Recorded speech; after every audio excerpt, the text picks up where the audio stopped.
Village ಅಲ್ಲ, ಇಲ್ಲಿ ಏನಾಗಿದೆ, ಈ ಮುರಳಿ, ಮಂಜು, ಆಮೇಲೆ ವೆಂಕಟರಾಜು ಅನ್ನೋರ ಮೇಲೆ ಫಾಲ್ಸ್ ಕೇಸಸ್ ಬುಕ್ ಮಾಡಿದ್ದಾರೆ. ಒಂದು ವಾರದಿಂದ ಮಾಸ್ತಿ ಸರ್ಕಲ್ ಇನ್ಸ್ಪೆಕ್ಟ್ರು ಸುಮ್ಮನೆ ಫಾಲ್ಸ್ ಕೇಸಸ್ ಬುಕ್ ಮಾಡಿದ್ದಾರೆ. ಇಲ್ಲಿ ಏನಾಗಿದೆ ನಿಜಾಂಶ ನೋಡ್ಲಿಕ್ಕೆ ಅಂತಾನೆ ಬಂದಿದ್ದೀವಿ. ನೋಡ್ರಿ, ಇದೇ ಸ್ಕೂಲು, ಅಗಲಕೋಟೆ ಸ್ಕೂಲು. ಬಿಲ್ಡಿಂಗ್ ನೋಡ್ಬೋದು ಎಷ್ಟು ವರ್ಷದ್ದು ಅಂತ. ಕೃಷ್ಣ ಬೈರೇಗೌಡರಿಗೆ ಸುಳ್ಳು ಮಾಹಿತಿ ಕೊಟ್ಟು ಸೆಷನ್ನಲ್ಲಿ ಹೇಳಿಸಿದ್ರಲ್ಲ, ಸ್ಕೂಲೇ ಇಲ್ಲ. ಅದೇ ಇದೇ ಸ್ಕೂಲ್ ಅದು. ಇವರೇ ಇದೇ ಸ್ಕೂಲಲ್ಲಿ ನೀವು ಓದಿದ್ದು? ಹೌದು ಸರ್. ಈ ಸ್ಕೂಲಲ್ಲಿ ಓದಿರೋಂಥ ವಿದ್ಯಾರ್ಥಿಯವರು ನಮ್ಮೊಬ್ರು ಇದ್ದೋಗ್ಯಾರ ಅವ್ರು ಎಲ್ಲಿ ಊರಿಗೆ ಹೋಗ್ಯಾರೆ. ಇನ್ನು ಉಳಿದವರೆಲ್ಲ ತೀರ್ಕೊಂಡಿದ್ದಾರೆ. ಹೌದು, ಈ ಸ್ಕೂಲಲ್ಲೇ ಮಾಡಿರೋದು. ಈ ಸ್ಕೂಲೇ ಇಲ್ಲ, ನಮ್ಮದು ಯಾರೋ ಕೊಟ್ಟು ಹೊಟ್ಟೋದ್ರು ಅಂತ ಸುಳ್ಳು ಮಾಹಿತಿಗಳು ಕೊಟ್ಟಾರಲ್ಲ ಸೆಷನಲ್ಲಿ, ಅದಕ್ಕೆ ನಾನೇ ನೋಡ್ಲಿಕ್ಕೆ ಬಂದೆ.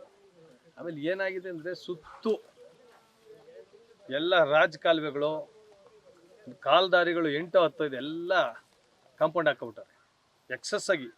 ನಿಮಗೆ ತೋರಿಸಿದ್ದೀನಿ, ವಿಡಿಯೋಸು ಇದೆ. ಮೊದಲು ಇದ್ದಿದ್ದು ಎಲ್ಲಿ ಅದೇನು ಕತ್ತಾಳಿ, ಆಮೇಲೆ 40 ಅಡಿ ಮುಂದೆ ಹಾಕ್ಕೊಂಡು ಎಲ್ಲ ರೈತರಿಗೆ ಪೂರ್ತಿ ಬಂದ್ ಮಾಡಿಬಿಟ್ಟಿದ್ದಾರೆ.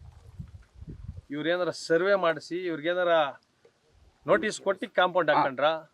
ನೋಟಿಸ್ ಕೊಡ್ಬೇಕಲ್ಲ, ಸರ್ವೆ ಮಾಡ್ಬೇಕಂದ್ರೆ. ಏನಿಲ್ಲ, 150 ಜನ ಗೂಂಡಾಗಳು ಕರೆದಿದ್ದು ನಮ್ಮ ಮಾಸ್ತಿ ಸರ್ಕಲ್ ಇನ್ಸ್ಪೆಕ್ಟರ್ಗೆ ಹೇಳಿದ್ದು, ಗಲಾಟೆ ಮಾಡಿಸಿ ತಂದುಬಿಟ್ಟಿದ್ದು. ನಮ್ಮ ಪೊಲೀಸ್ ಡಿಪಾರ್ಟ್ಮೆಂಟ್ ಇಲ್ಲವರೆಲ್ಲ ತುಂಬ ಒಳ್ಳೆಯವ್ರಿಗೆಲ್ಲ ಕೆಲಸ ಮಾಡ್ತಾರೆ.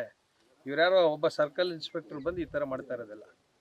ಕೋಲಾರದಲ್ಲಿ ನೂತನವಾಗಿ ಆದಿತ್ಯ ಬಿರ್ಲಾ ಫ್ಯಾಷನ್ ಅವರ ಬ್ರಾಂಡೆಡ್ ಲಿನನ್ ಕ್ಲಬ್ ಮಳಿಗೆ ಪ್ರಾರಂಭವಾಗಿದ್ದು, ಉತ್ತಮ ಗುಣಮಟ್ಟದ ಬಟ್ಟೆಗಳ ಜೊತೆಗೆ ಫ್ಯಾಷನ್ ಡಿಸೈನರ್ ಹಾಗೂ ಟೈಲರ್ಗಳು ಸ್ಥಳದಲ್ಲೇ ಬಟ್ಟೆಯನ್ನ ಸ್ಟಿಚ್ ಮಾಡಿಕೊಡುತ್ತಾರೆ.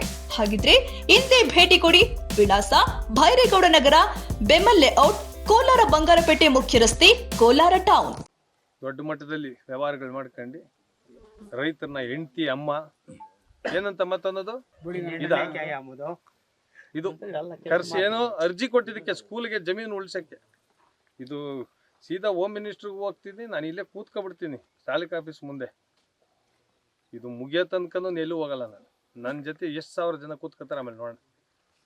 ಏನು ಸುಳ್ಳು ಕಂಪ್ಲೇಂಟ್, ಏನು FIR ಏನು ಮರ್ಯಾದಿನೇ ಇಲ್ಲ.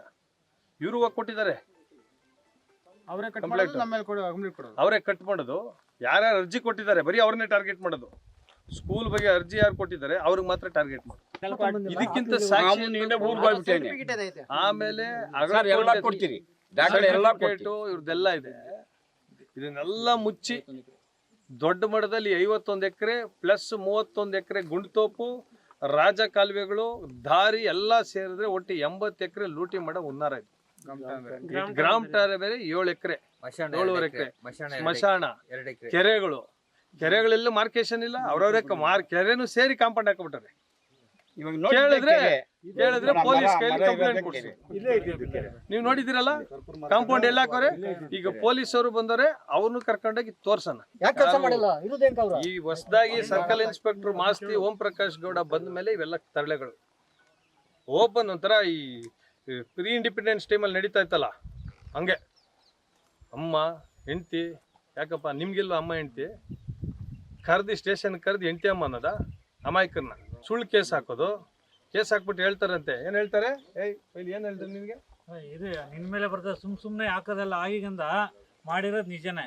ಯಾರೋ ಮಾಡಿರೋ ಕಂಪ್ಲೇಂಟ್ ಇದು ಇವ್ರು ಇದುವರೆಗೂ ನೋಡಿ ಇಷ್ಟ ಆಗಿದೆಯಲ್ಲ, ಒಂದು ಕಂಪ್ಲೇಂಟ್ ಇವ್ರು ಕೊಟ್ಟಿಲ್ಲ. ಅವ್ರು ಕೊಟ್ಟ ಮೇಲೆ ಹೋಗಿ ಕೊಟ್ಟಿರೋಂಥದ್ದು. ಇಷ್ಟೆಲ್ಲ ಅನಾಚಾರಗಳು, ಅನ್ಯಾಯ ನಡೆದಿದೆ. ಕಾಂಪೌಂಡ್ ಹಾಕೊಂಡವ್ರೆ, ರಾಜಕಾಲುವೆಗಳು ಅಲ್ಲಿ ತೋರಿಸ್ತೀನಿ ನಡೀರಿ. ಕತ್ತಾಳಿ ಎಲ್ಲೈತಿ, ಇವ್ರು ಕಾಂಪೌಂಡ್ ಎಲ್ಲ ಹಾಕೊಂಡ್ರೆ ವಿತೌಟ್ ನೋಟಿಸ್ ಕಾಂಪೌಂಡ್ ಹಾಕೊಂಡು ಅದನ್ನ ಪೊಲೀಸ್ ಡಿಪಾರ್ಟ್ಮೆಂಟ್ ನಮ್ಮ ಓಂ ಪ್ರಕಾಶ್ ಗೌಡ್ರನ್ನ ಉಪಯೋಗಿಸ್ಕೊಳ್ಳೋದು ಬೆದರಿಕೆ ಹಾಕಕ್ಕೆ. ಒಬ್ಬೊಬ್ಬರನ್ನ ಸುಟ್ಟಾಕ್ಬಿಡು ಅಂತ ಹೇಳ್ಬೇಕು ಗೌಡ್ರಿಗೆ. ಒಬ್ಬೊಬ್ಬರ ಸುಟ್ಟಾಕ್ಬಿಡಪ್ಪ ನೀನ್ ರೈತರನ್ನ, ಈ ರೌಡಿಗಳನ್ನ ಕರ್ಕೊಂಡ್ಬಂದು ಕಾಂಪೌಂಡ್ ಹಾಕ್ಸ್ಬಿಡು. ಆಚೆಗೆ ಮಾನ ಮರ್ಯಾದೆ ನೀವು ರೈತರ ಮಕ್ಕಳಾಗಿ ಬದುಕಿದ್ದೀರಿ. ಇಲ್ಲೇ ಇದು ನಡೀತಾ ಇರೋದು.